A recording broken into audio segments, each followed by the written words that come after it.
My name's Peter Rigby, and last year I was fortunate enough to go with the YMCA across to Bosnia, to Sarajevo and to Srebrenica to get an understanding of what had happened all those years ago. When the atrocities occurred, I was only young. I was at school, I think sixth form, and it was on the news.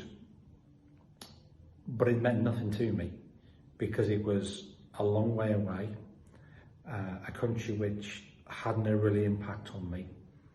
And the word Bosnia I'd probably never heard of because I was more used to words like Yugoslavia. I also didn't understand really the ethnic makeup over there. So it sort of passed me by. But I was aware that the British Army and European armies did go across, and there were some terrible things they witnessed. And I can't even begin to think of what really went on for those local people.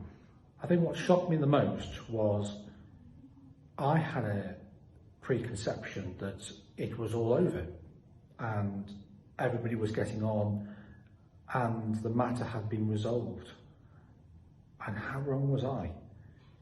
Because going across, trying to understand and listening to people about how communities interact now and how things aren't good, although of course a lot better than they were, was a bit of a shock to me.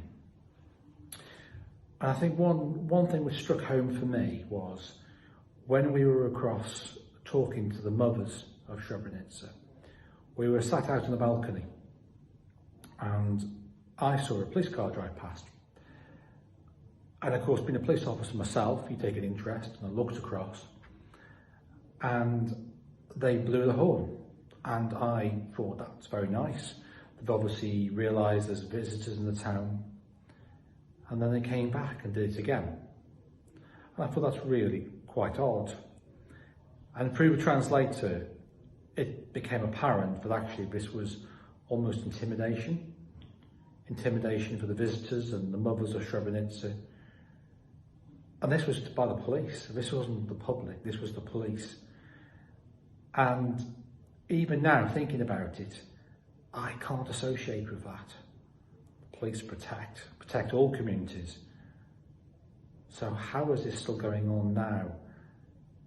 And trying to understand what those tensions are which are causing the police to take sides, even now, and not recognising what went on.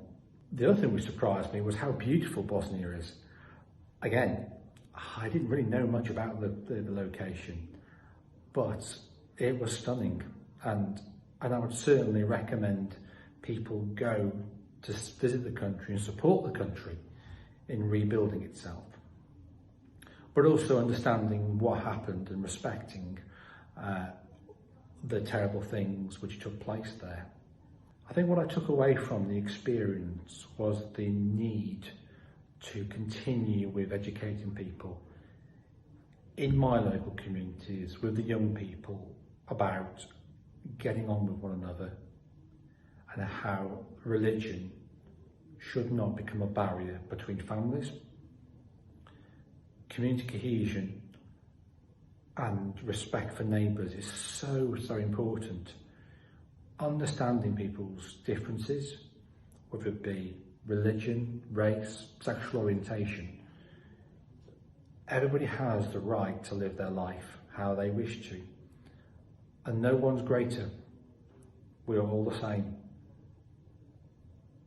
And our communities in the UK need to understand that if you don't show that respect, things can build up to the point of no return. And unfortunately, that's what happened in Bosnia.